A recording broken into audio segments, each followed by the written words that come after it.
আসসালামু আলাইকুম।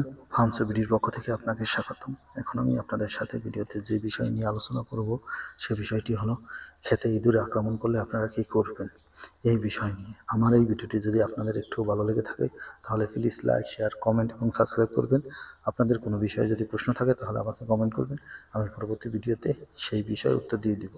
যদি আপনাদের ক্ষেতে ইঁদুরে আক্রমণ করে তাহলে এই চাষি ভাইয়ের মতো যদি আপনারা ক্ষেতে বিড়াল এনে রেখে দেন তাহলে কিন্তু ইঁদুর দমন করতে পারবেন না।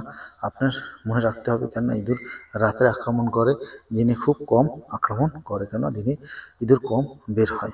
তাই আপনারা ধান খেতে যদি কোনো প্রকারে ইঁদুরে আক্রমণ করে তাহলে আপনারা যে যে পদ্ধতিতে অবলম্বন করে ধান খেতের ইঁদুর তাড়াতে পারবেন সেই পদ্ধতিগুলোই আপনাদের মাঝে আলোচনা করা হবে।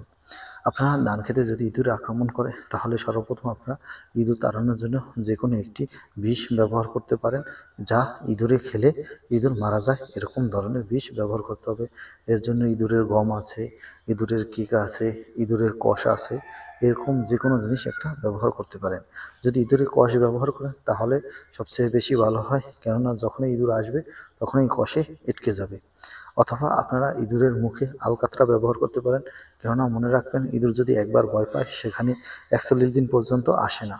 প্রায় আপনি 40 দিন পর্যন্ত ঠিক মতন রাখতে পারেন, কেননা ধানের শস্য ফসল আসার আগাখানে যদি আপনি এই অবলম্বন করতে পারেন বা আলকাতরা মেখে দিতে পারেন, আলকাতরা মেখে দিলে যখন মেখে যাবে এবং যখন শুকিয়ে গায়ে চোচরা করে বা আটকিয়ে ধরবে তখন ইঁদুর পাগল হয়ে যাবে এবং গর্তের ভিতরে বসে দৌড়াদৌড়ি করবে এবং সবার সাথে আক্রমণ শুরু করবে। এতে আপনার ক্ষেতের ইঁদুর চলে যেতে পারে।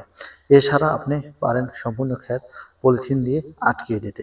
পলিথিন 1.5 থেকে 2 ফুট উচ্চতা করে পলিথিন দিবেন, তাতেও আপনার ক্ষেতে ইঁদুর আসতে পারবে না, ইঁদুর কম আসবে।